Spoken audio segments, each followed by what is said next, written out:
This is a timeline of technology and popular culture. We begin at the earliest known mention of the camera obscura in 4th century BCE by a Chinese philosopher named Mozi. Now, the camera obscura, of course, was not a photographic camera. It was a box that had a hole inside for light to go through. And when the light would go through, it would project the image from the outside, but flip it upside down. So artists would use this to trace and, get a more accurate likeness of whatever they were trying to capture. Since the dawn of time, artists have been trying to capture the reality that was happening around them in order to document history. Art is more than just an expression of our humanity and of our feelings.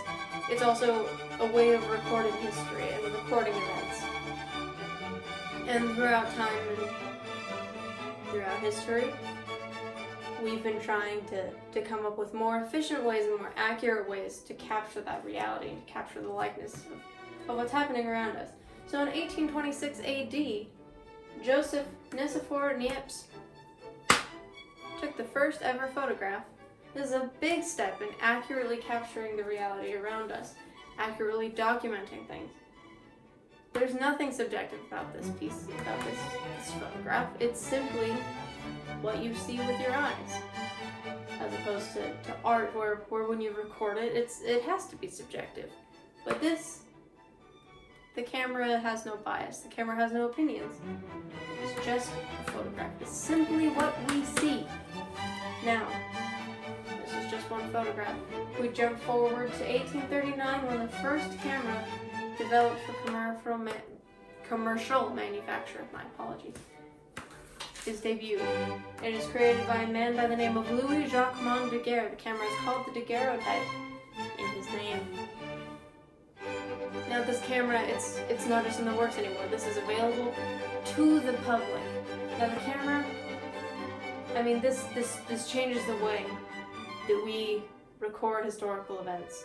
In the past, war has been documented by, artists or painters or sketch artists, and it's subjective and it's romanticized, and it's frequently affected by allegiance to a certain king. It's gonna make certain people look good and certain people look bad in order to please a monarch.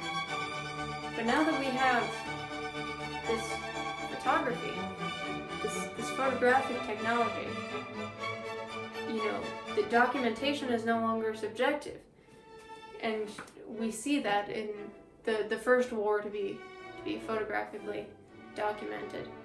The Civil War. There's nothing subjective about these images. It's just the pure horror of war.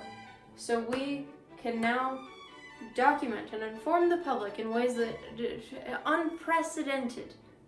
This is good, juicy stuff. And also, a new art form is created.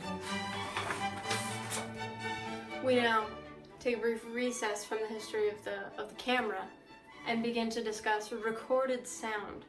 So in 1877, Thomas Edison, America's meanest old inventor, creates the cylinder phonograph. Now, this is the first version of recorded sound that can be replayed at will. The cylinder phonograph, it takes the sound through this horn and records using a stylus, and it etches it into this wax cylinder.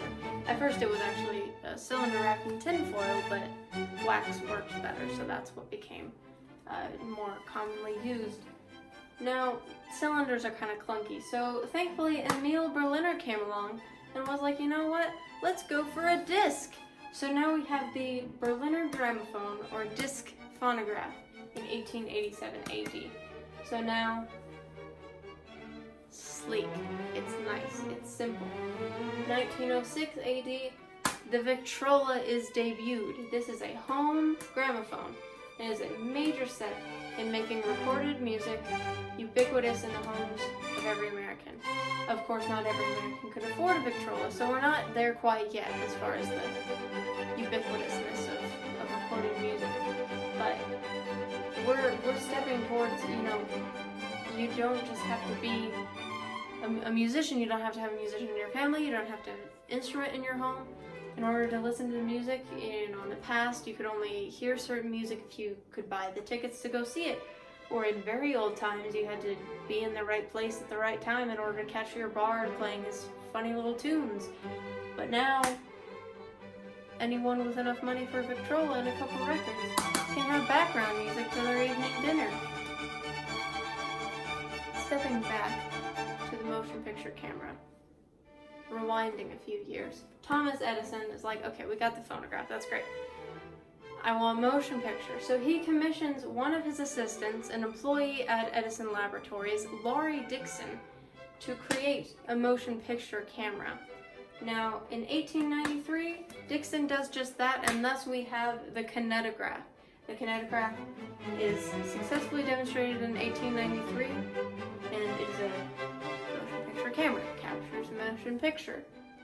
They didn't think of the fact they might need a projector to project the motion picture, so they're like, okay, we gotta think of something.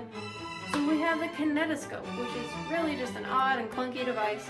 It's like a booth, and there's a little peephole at the top, and you gotta hunch over it like this handsome man with a bowler hat to look down at the movies, and that's just weird, and aren't we all glad that we have projectors now?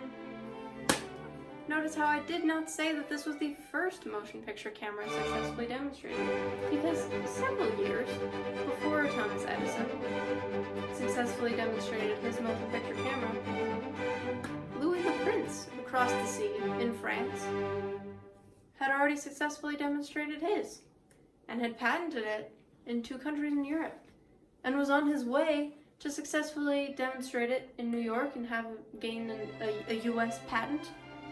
He was on the train to Paris with all his patent papers in hand when he disappeared and was never heard from or seen again.